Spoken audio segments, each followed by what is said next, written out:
aucun être humain ne vit le paradis sur terre.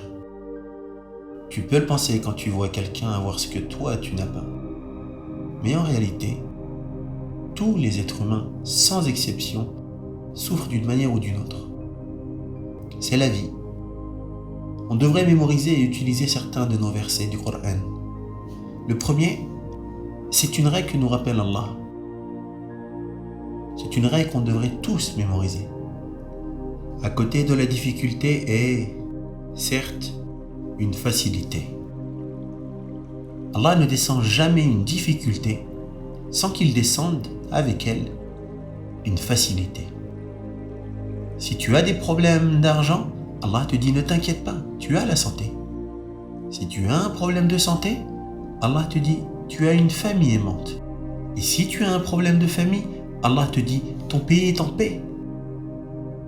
En d'autres termes, quelle que soit la difficulté, Allah dit je te donnerai de multiples facilités qui faciliteront d'autres aspects de ta vie. Le deuxième verset qui est plein d'optimisme est Allah n'impose à aucune âme une charge supérieure à sa capacité. Ce sont les règles du Coran. Ce sont les règles de la création.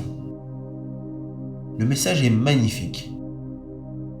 Certains se disent « Je n'en peux plus, c'est trop pour moi. L'épreuve est trop grande, j'en suis incapable. » Et on leur répond « Ton Créateur sait que tu es capable de dépasser cette épreuve. Même si tu n'as pas confiance en toi, Allah subhanahu wa ta'ala a confiance en toi.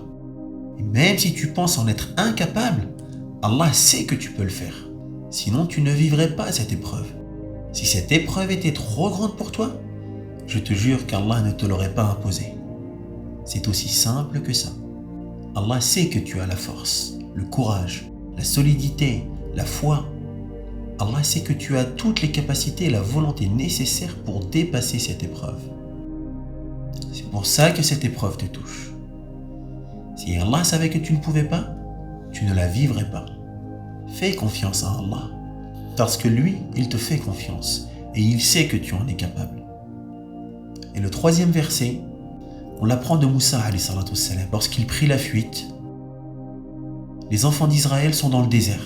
Ils sont sans défense. Ils n'ont pas d'armée, ils n'ont pas d'armes. Littéralement, ce n'est qu'un groupe d'esclaves depuis des générations. Et ils ne sont pas entraînés. Ils n'ont pas de chevaux, pas de puissance, pas de force. Un groupe de villageois esclaves qui prend la fuite. Et qui est derrière eux? L'armée la plus puissante du monde. L'armée de Pharaon. Des soldats entraînés, des cavaliers, des archers.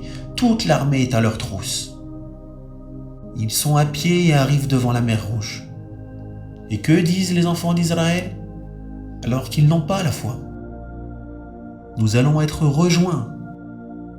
On va mourir. Et qu'est-ce que leur répond Moussa alayhi salatu wassalam? Enregistre bien cette réponse. Elle te servira pour toute ta vie. Moussa alayhi salatu wassalam leur dit « Jamais, car j'ai avec moi mon Seigneur qui va me guider. J'ai Allah, comment je pourrais perdre? Allah est avec moi. » C'est ce qu'on appelle de l'optimisme. Il n'a pas d'armes, il n'a pas d'armée, il n'a pas d'entraînement, il n'a pas de chevaux. Derrière lui est l'armée la plus puissante du monde. Et devant lui la mer Rouge. Ils ne savent pas nager. Il y a des enfants, des bébés. Et Moussa alayhi salatu wassalam leur dit « Non, Allah est avec moi. Il me montrera la voie. » Et qu'est-ce que fait Allah? Il lui a montré la voie. Lorsque tu crois en Allah et que tu places ta confiance en lui, des miracles arrivent. Et peut-être pas aussi impressionnants que l'ouverture de la mer Rouge, mais on peut tous vivre des mini-miracles dans nos vies. Tant qu'Allah est notre Seigneur, on verra ces miracles. Des mini-miracles dans nos vies personnelles. La subsistance viendra d'où on ne s'y attend même pas. L'aide viendra d'un endroit improbable. Et c'est là la réalité d'expériences vécues. Car je sais que même toi, Allah ne t'a pas oublié lors de tes épreuves.